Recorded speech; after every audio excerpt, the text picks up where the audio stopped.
Um novo tempo, uma nova televisão. Os crimes da cidadania.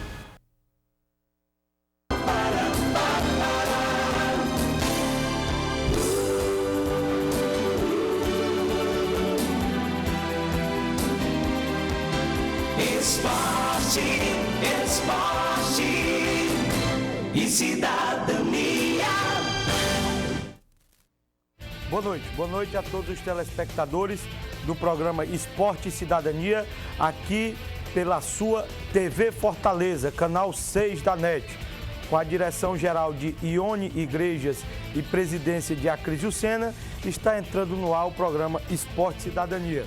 Estamos aqui com o nosso companheiro de todas as segundas-feiras, Arimatea Loureiro, e hoje com dois convidados especiais, que é o professor e mestre Edmárcio Rodrigues, do Dicondô, e também o Anderson, que já é aluno e professor de Dicondô. Já já nós conversaremos com os dois aqui no Esporte Cidadania e eles também irão fazer uma demonstração dessa arte marcial, que é a arte marcial de Bruce Lee. Mas eu começo conversando com o Arimatea Loureiro, sem muito enfoque. A gente vai falar mais sobre esse assunto depois que nós conversarmos aqui com o Edmárcio e com o Anderson. Mas, Arimatea, Ceará e Fortaleza. Daqui a pouco nós discutiremos o jogo em um todo. Mas o que foi que você achou desse primeiro jogo? 0-0, o mando de jogo era do Fortaleza. O que foi que você achou nesse primeiro momento desta partida de ontem? Boa noite, João Paulo. Boa noite, Anderson. Boa noite, Edmárcio. Boa noite ao telespectador. Uma pelada. O jogo ontem foi uma pelada. Eu acho aqueles que foram ontem ao PV, que pagaram o ingresso, eu acho que deve ter ficado com raiva. Porque, realmente, quando se pensava que no clássico rei, Ceará-Fortaleza fosse haver, vamos assim dizer, um confronto com gols e tudo, o que se viu foi dois times retrancados, um esperando pelo outro, com medo do outro, e infelizmente saiu no 0-0 e ainda tinha gente aí na imprensa querendo condenar o árbitro da partida, porque não deu nem 1 minuto, nem 2 minutos de desconto no segundo tempo. Eu acho que 1 minuto, se não fizer um gol dentro dos 90, você imagina fazer dentro de 1 minuto. É verdade. Olha, Ceará e Fortaleza é a nossa melhor mercadoria. Ceará e Fortaleza é o grande clássico do futebol cearense. Quem sabe um dos maiores clássicos até do Nordeste brasileiro. Eu tenho certeza disso. Portanto, ontem um jogo morno, um jogo frio, um jogo onde não tivemos nenhuma das duas equipes enfrentando diretamente e buscando o resultado diretamente. Tanto o Ceará quanto o Fortaleza estiveram apáticos dentro de campo, sem coragem de partir para o enfrentamento, sem coragem de buscar realmente uma vitória dentro de campo. Mas nós abordaremos esses assuntos, esse e outros assuntos, daqui a pouquinho no programa Esporte e Cidadania.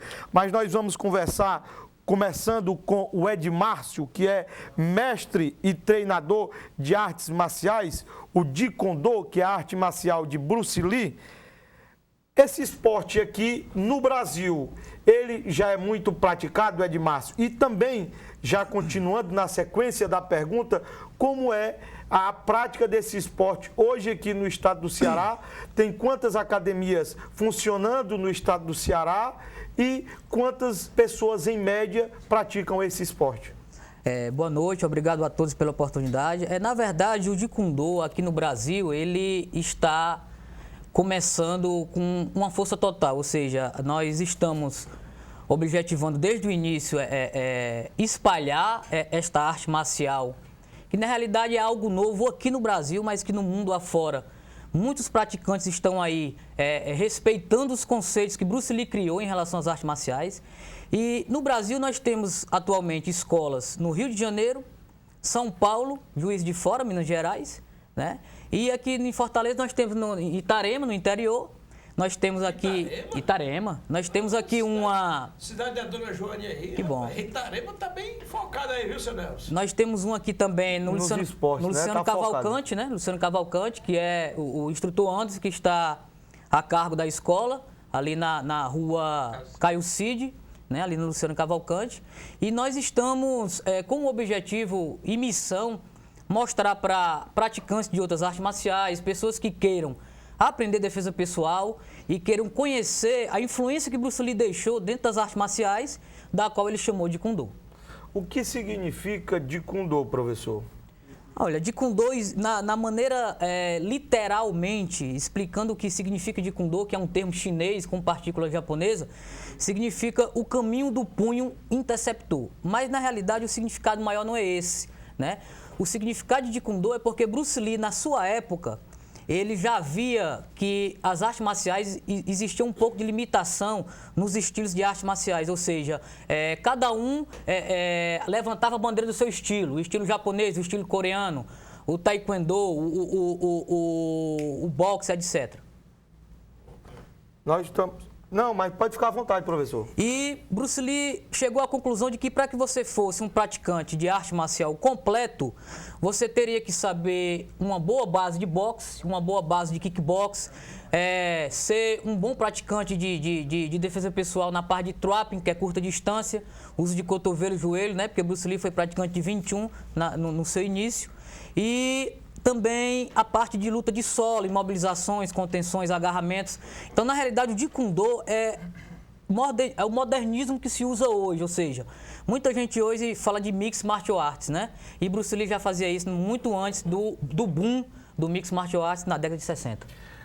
Em que ano, ou já faz algum tempo, que você trouxe essa arte marcial aqui para o Ceará e depois que você responder, perguntou ao professor Anderson como é que está funcionando essa escolinha dele lá de treinamento de artes marciais? Pronto, o de Kundô no Brasil atualmente, ele está sendo mais reconhecido de 2010 para cá.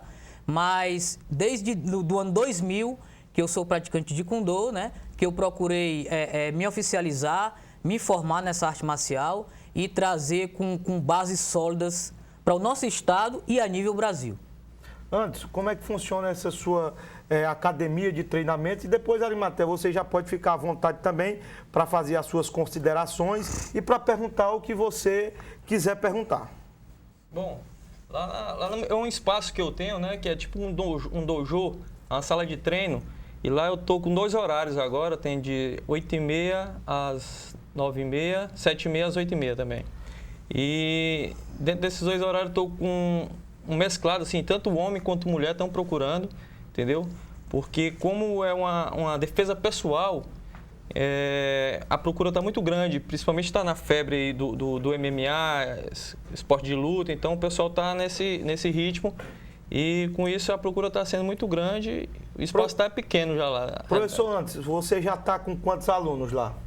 Eu tenho numa turma cerca de uns 10 e na outra uns 10 também, uns 20 alunos já. Qual o limite? 20 alunos. Qual o limite máximo, assim, em termos de idade, que vocês gostam de admitir um aluno, no caso? Bom, eu procuro, lá na minha escola, eu procuro deixar de 12 anos, aí não tem idade não, até o cara aguentar, né? Vai chegar lá uns 70 anos, 80 anos, vai? Vai, se ele aguentar, fazer os exercícios ele faz, ele Agora, treina. uma curiosidade, Edmárcio, eu estava até conversando nos bastidores, aqui já tivemos aqui a oportunidade de várias categorias de esporte amadores e entrevistar e de repente aparece uma questão de associação, uma questão de ligas e inclusive tinha pessoas aí, procurando até vereadores aqui da Câmara Municipal para fazer emendas para poder então arranjar uma verba para fazer competições lá fora. Vocês têm alguma, por exemplo, a federação de vocês? Vocês só tem uma federação, tem liga ou tem alguma coisa parecida? Ou associação? Na realidade, nós temos uma associação, certo? Essa associação, ela ainda é única. Por quê? Porque quem introduziu o de Kundô em Fortaleza, ou seja, foi a minha pessoa. Então, como a gente ainda está disseminando essa arte, não existe outras federações ou outras ligas, né? Mas não apareceu nenhum concorrente seu ainda não? Aí, não, de repente, você monta um negócio desse, João Paulo, e o telespectador que está... monta. Aí, de repente, coloca lá a sua associação. Aí aparece uma federação, certo? Registra. Aí, como é que fica? Isso pode acontecer. Agora, tem um requisito importante aí. Para essa pessoa colocar essa federação, primeiramente ela tem que ser certificada no sistema, ou seja, no estilo, né? Ela tem que ter um professor autorizado que repassou essa arte marcial. E no momento quem está fazendo esse trabalho em Fortaleza, como eu expliquei, a nível Brasil, sou eu juntamente com meus instrutores e meus alunos. Então, assim, se aparecer outro professor e ele puder comprovar que tenha as credenciais que nós temos, com certeza ele pode ter outra federação. Tem que ter uma habilitação no caso. Com certeza. Agora, como é que vocês chegaram ao interior do estado de Ceará? Agora você falou em Itarema, que a dona Joana e o seu Nelson estão aqui nos assistindo aqui ao vivo, são de lá. Aí eu lhe faço a pergunta, como é que vocês chegaram até o interior do estado de Ceará? Bem simples, eu tenho um aluno que Vamos ele é... partir. Mas antes, para colaborar aqui com a pergunta do Arimaté, só tem hoje em Itarema ou tem em outros municípios do estado do Ceará essa arte marcial? Municípios... E logo que depois de terminar de responder, eu queria saber se existe muitos seguidores do Jeet Kune Do no Brasil. Pronto. Em termos de município, só Itarema. Né? Só Itarema. Só Itarema, exatamente. Mas Existe muito... Agora, curiosidade, por que Itarema? Pronto. Já que nós temos aí 184 municípios, se não me falha. Mas isso aí foi uma coisa que veio a calhar. Por exemplo, esse meu aluno que me representa em Itarema, ele é policial do Ronda e ele morava em Fortaleza. Né? Então ele foi transferido para Itarema. Então ele deixou de ensinar aqui e foi ensinar em Itarema. E como é que vocês montaram Itarema, lá, essa estrutura lá em Itarema? Na realidade, o nosso instrutor lá, o Cláudio, né, que é professor do Ronda e já tem uma certa experiência com arte marcial, ele tem um espaço, assim como o Anderson, um dojo, que ele também está ensinando seus alunos. Seus próprios alunos. Existem muitos seguidores dessa arte marcial no Brasil? No Brasil. Bom, no Brasil nós temos... Se a gente for falar de seguidores, nós temos milhares, porque muita gente é fã de Bruce Lee. Né? Muita gente reconhece que Bruce Lee foi um filósofo e um pensador que deixou dentro das artes marciais esse legado, essa filosofia de prática. Né? Mas a prática física em si não são muitos ainda. No Rio de Janeiro nós temos uma escola, como eu falei primeiramente, nós temos em São Paulo, e Minas Gerais. São cidades do Brasil que têm credenciais para ensinar Jeet Kune Do sob a minha autorização. Eu queria lhe perguntar se esse esporte, o Jeet Kune Do, já organiza alguns eventos aqui no Brasil, como campeonatos ou como alguns outros, como eu possa dizer, campeonatos de disputa para termos uma disputa direta entre alguns praticantes dessa modalidade. Pronto. Nós já tivemos no passado, ainda temos, né, praticantes que treinam Jeet Kune Do, treinam outras artes marciais e elas podem participar de qualquer evento esportivo. Na realidade, o Jeet Kune Do, ele não existe ainda um evento esportivo relacionado ao Jeet Kune Do. Porém, um praticante de Jeet Kune Do pode participar de MMA, ele pode participar de um evento de Muay Thai, de Thai Box, de Kung Fu, de Kickbox, ou seja, de grappling, de submission, porque o Jeet Kune Do, ele tem todas essas matrizes de treinamento. Professor, eu queria lhe perguntar, você falou agora que todo praticante de Jeet Kune Do pode participar do MMA, o UFC, agora está na moda, nós temos aí até um programa de rede nacional todos os domingos, passando a hora do combate, como você falou, na Rede Globo de televisão.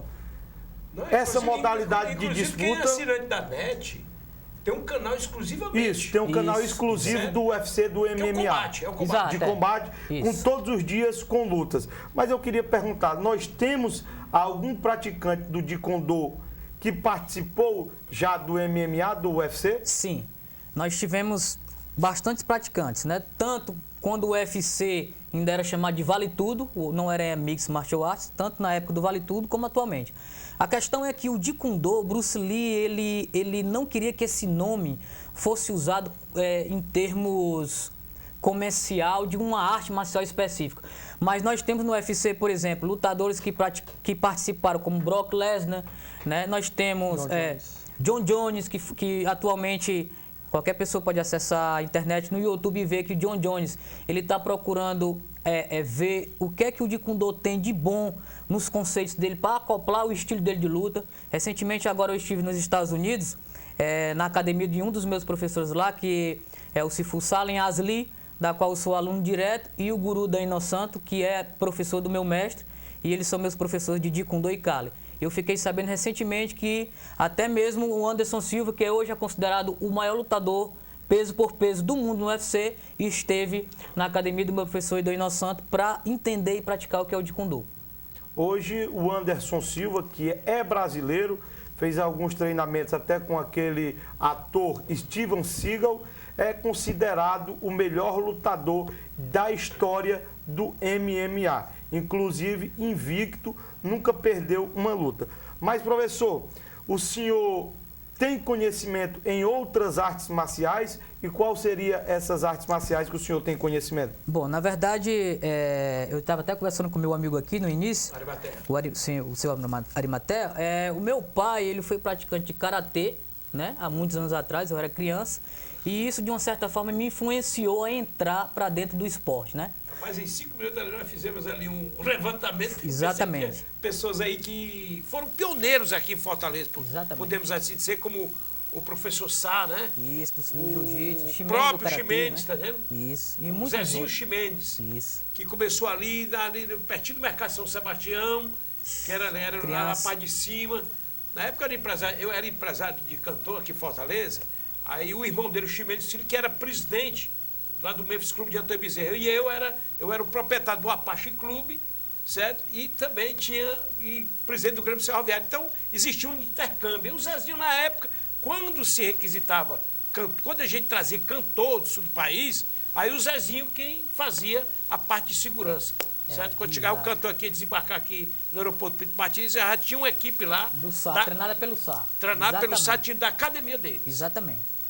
Sim, Então, na verdade, como meu pai foi o meu primeiro influenciador da arte marcial, que eu comecei com a idade de 7, 8 anos, mas a gente não pode contar porque uma criança dessa idade não tem ainda a mente formada, mas... Não é proibido, não?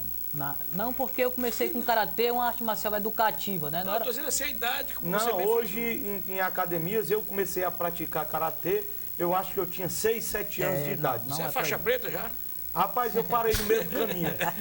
Eu parei no meio do caminho. Sim, aí continuando. E isso me influenciou minha vida até hoje, né? Meu pai foi a primeira pessoa que me apresentou o nome Bruce Lee. E aquilo ficou impregnado na minha cabeça e ele chegou com uma revista que eu tenho até hoje, que eu guardo essa revista.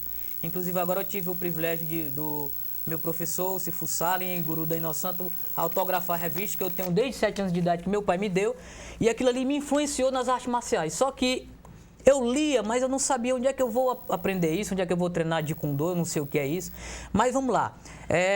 Eu fui lutador profissional, né? Eu lutei por 3 ou 4 anos o Kung Fu chinês, o Sanda, que na minha época não existiam muitas regras como hoje existe, que é o Sanshou e o chamado como Sanda hoje em dia. Na minha época era o Kuoshu, varia cotovelada, joelhada, queda.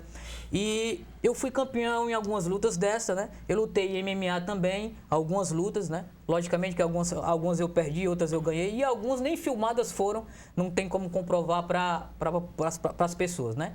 Mas... Se você fez quantas lutas de MMA? Eu fiz 4 lutas de MMA. Dessas, saiu vitorioso em quantas? Em 2. E perdeu 2? E perdi 2. No futebol, inclusive quem milita no futebol, o telespectador aí, ele está nos acompanhando, ele é sabedor disso, tem uma posição que é goleiro, né? Aí tem 2 alternativas. O goleiro ou é doido, certo? Ou é bicha, né? Que chama, né? Dentro da gíria do futebol. E lutador, como você bem disse, tá entendendo? Vale tudo, tá entendendo? É verdade.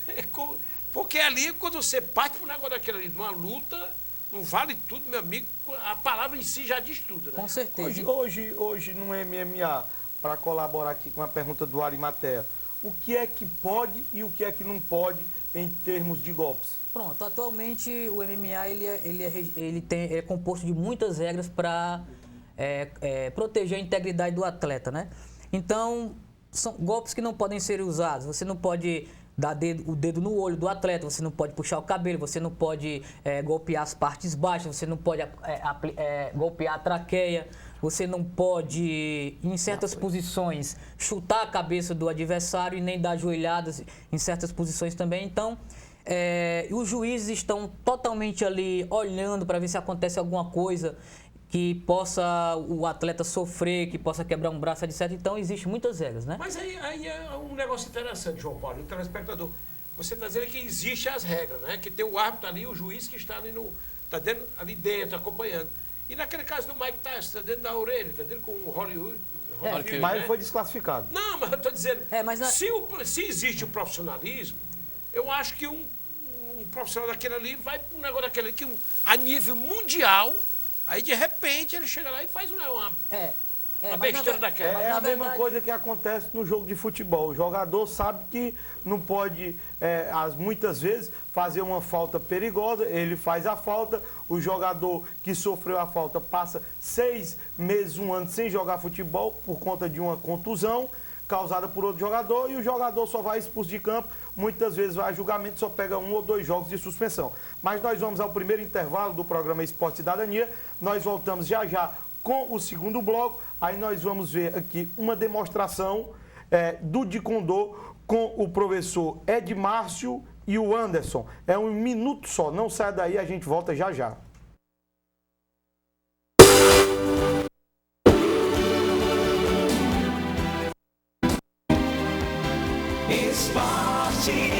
Esporte e cidadania.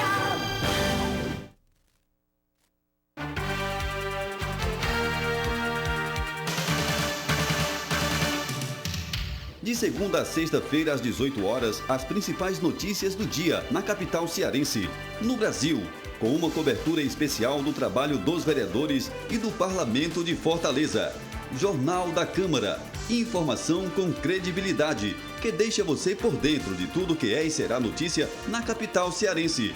A apresentação, Ivelise Maia, de segunda a sexta, às 18 horas, na TV Fortaleza. Um novo tempo, cultura e informação a serviço da cidadania.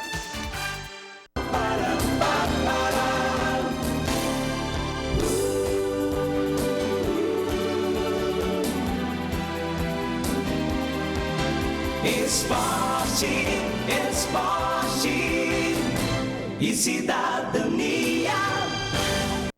Nós voltamos no segundo bloco do programa Esporte e Cidadania e eu vou logo pedir aqui a engenharia do programa.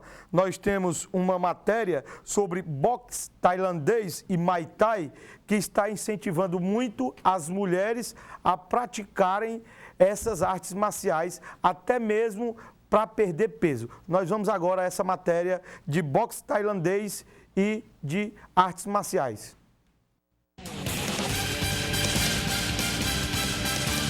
Força, garra e concentração.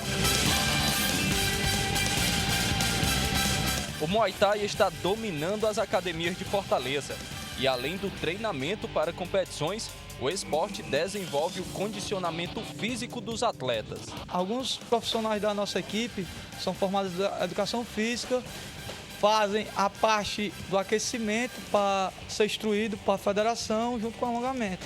A parte técnica desenvolvida como professores graduados, filiados na federação. Eu, por exemplo, eu tenho mais de 14 anos no esporte, o benefício está sendo muito grande, porque você tem que saber o movimento correto para fazer a execução daquele movimento sem machucar, entendeu? O esporte teve origem na Tailândia, mas acabou conquistando os cearenses. O Muay Thai garante uma estrutura muscular bem tonificada, aumenta a agilidade do atleta e estimula o equilíbrio físico e mental. E se você acha que o esporte é apenas para homens, dá uma olhada no treinamento da Camila. Assim que eu cheguei aqui, tinha mais presença de homens e tal, mas com o tempo foi entrando mais mulheres e com isso eu já fui me acostumando e tal. E tá sendo até melhor, sabe? Tá entrando muito mais mulheres que os homens, então tá melhor assim de treinar. O esporte também está transformando a vida de muitos jovens que viviam em situação de vulnerabilidade. Abriu um mundo totalmente diferente, graças a Deus. Consegui desenvolver um trabalho psicológico também, porque aqui tem muitos amigos que ajudam também. Consegui desenvolver e nunca, tipo assim, o que eu procurava na academia para querer aprender para usar nas pessoas de fora, Quando eu fui ver na academia, quando eu entrei, era uma coisa totalmente diferente. Mas o maior desafio desses jovens não está no tatame. A falta de patrocínio tem impedido o crescimento dos atletas cearenses. Com relação a patrocínios, temos vários atletas aqui que disputam o Campeonato Cearense para fazer uma seletiva que vá ao Campeonato Brasileiro, entendeu? Para disputar pontuação que vá para o Mundial. A questão de patrocínio está muito difícil para a gente, entendeu? Até porque dificilmente o empresário ele investe no esporte novo, né? Tem alguns esportes mais antigos, como futebol, voleibol, basquetebol. São os esportes que são mais investidos no país, né? E questão falando de arte marcial, tem o judô, que são esportes olímpicos, né? Tem o jiu-jitsu, né? Inclusive, e o Muay Thai está em crescimento no Brasil. Tá aí, nós vimos agora esta matéria de boxe tailandês e Muay Thai, mas eu estou aqui com o professor Edmárcio e o Anderson. Antes de pedir a demonstração, professor Edmárcio, quantas artes marciais você tem conhecimento e pratica? Bom, como eu expliquei anteriormente, que eu comecei muito cedo e me dediquei praticamente até hoje às artes marciais, né? Ou seja, eu trabalhei, por exemplo, como segurança pessoal com um tempo, né? Mas deixei a parte de segurança para segundo plano e me dediquei somente às artes marciais. Então, eu decidi deixar de lutar, né? Ou seja, para participar de campeonatos e ser um treinador de artes marciais e ensinar. Então, assim, nesse tempo todo até hoje, né? Eu treinei o Sandá, que é o boxe chinês, que faz parte do Kung Fu, a parte de luta, né? Eu sou faixa preta de kickbox, né? Pratiquei muito tempo a arte marcial 21, que é uma arte marcial também, hoje o pessoal conhece muito, que foi praticado por Ip Man, Bruce Lee praticou, né? Pratiquei muito tempo 21 por 6 anos, inclusive fui um dos pioneiros aqui também nessa arte, junto com outros companheiros aqui em Fortaleza, né? Eu tenho conhecimento de jiu-jitsu, né? Outros sistemas de Kali, que é a arte marcial filipina, né? Eu tenho conhecimento de Sambo, Western, que eu treinei também um bom tempo fora na Europa, né? Luta livre e por aí vai. Professor, agora eu pedi ao professor Edmárcio e ao professor Anderson que façam uma demonstração da arte marcial de Kundô aqui para os telespectadores do programa Esporte Cidadania. Vamos lá. Os dois eu vou mostrar aqui uma sequência que nós fazemos, né? Que é a parte de kickbox, né? Para Bruce Lee desenvolver a parte de kickbox, ele estudou sistemas como Thai Box, como Savate, como boxe chinês e alguns sistemas de kickbox. Quando a gente se refere a kickbox, nós não se referimos só a um sistema de luta, né? E vou mostrar uma sequência aqui com o Anderson, né? Que é uma sequência básica, ele vai desferir jab direto, vou tirar a catch, vou sair batendo o meu contra-ataque, eu já estou entrando dentro da perna dele novamente, ele vai dar jab catch, já estou entrando dentro da coxa, vou dar direto, cruzado direto, e vou dar um chute circular lá, que é o Nautec, na altura da costela dele, certo? Eu fiz devagar, agora eu vou fazer um pouco rápido para me mostrar outra sequência sem luvas, certo? Novamente. Essa é uma sequência que a gente faz normalmente dentro do kickbox, né? Outra coisa que nós treinamos muito no Jeet Kune Do é o domínio da distância, ou seja, quando o Anderson desfere um jab, por exemplo, eu tenho esse domínio da distância. Isso aqui pra gente é primordial. Ou seja, pra luta não ficar naquela coisa de feito malucos trocando. Então, por exemplo, ele desfere jab, eu tenho o controle da distância. Ele desfere direto, eu tenho o controle da distância. Se ele dá jab cruzado, eu tenho o controle da distância aqui, dá cruzado, pam, dentro da coxa. Então essa é a parte que a gente trabalha um pouco no kickbox, né? Vamos mostrar aqui outra distância que nós fazemos. Tá aí os dois aí se preparando, mostrando para os telespectadores do programa Esporte Cidadania como é esta modalidade, o Jeet Kune Do. Pode ficar à vontade, professor. Essa outra distância que nós vamos mostrar aqui já saiu um pouco do kickbox e se chama trapping. Trapping significa curta distância, armadilha. Ou seja, eu posso lutar à distância com ele, aqui, mas eu cheguei nessa distância, que é a mais curta, eu tenho como usar cotovelo, joelho, agarrar, projetar, etc. Nessa distância, nós fazemos bastante essa parte de trapping, que eu entro, ele segurou minha mão aqui, vou entrar sequência de curta distância. Ao mesmo tempo, quando ele faz aqui, eu posso entrar para uma distância de grappling, que é onde eu posso pegar o braço, torcer o braço, fazer imobilização. Isso aqui eu posso usar como defesa pessoal. Se eu for um policial, também é bastante válido. Outra sequência. Eu vou agora encurtar essa distância. Vou entrar na Altec, que é o chute circular dentro da coxa dele. Vou entrar BUD, ele vai interceptar meu braço. Entrei, posso dar a joelhada, pam! Aqui entrei para outra distância, que é uma distância de agarramento, que é uma distância de grepe. Da mesma forma, vou fazer novamente devagar, outra sequência. Pac. Vou entrar, tirar o pac por dentro, entrei cotovelo. Aqui eu posso entrar uma guilhotina, ou posso entrar uma cervical. Que é pegando ele na cervical aqui. Né? Da mesma forma, eu tenho também algumas distâncias de solo, por exemplo. Ele vai me pegar aqui na garganta, lateralmente, né? Uma situação que pode acontecer, né? Onde eu posso desferir joelho, palma, soco. Sair, posso pegar o braço aqui, aplicar uma torção, cotovelo, etc. Essa é a parte do Jeet Kune Do, né? Agora, professor, agora eu queria pedir para você, o Edmárcio e o Anderson, para vocês também usarem aí esses materiais que vocês trouxeram. O Kali, né? A arte marcial filipina. O Kali, que é a arte marcial filipina. Pronto, a arte marcial filipina é pouco conhecida ainda aqui na nossa cidade, mas nós estamos trabalhando para que todos conheçam. Isso aqui são armas. Os filipinos é um povo guerreiro, né? E esse povo guerreiro, ele trabalha com armas reais que podem também ser usadas no dia a dia, como por exemplo, aqui é uma tonfa, né, de uso da polícia, guarda municipal, etc. Isso aqui é uma espécie de facão, né, uma arma de corte. Isso aqui são sticks, que são os bastões que nós usamos no lugar dos facões para evitar acidentes, né? Mas nas Filipinas todo mundo usa armas de corte, né? Usamos facas de alumínio, né? Adagas, chamado adagas. E esse é o material que nós trabalhamos. Também tem a vara longa, né? É importante deixar bem claro que nas artes filipinas não existe formas cati com as armas. As armas são usadas realmente para defesa pessoal. Atualmente, muitos filmes aí, por exemplo, Identidade Bourne, né? O Livro de Eli,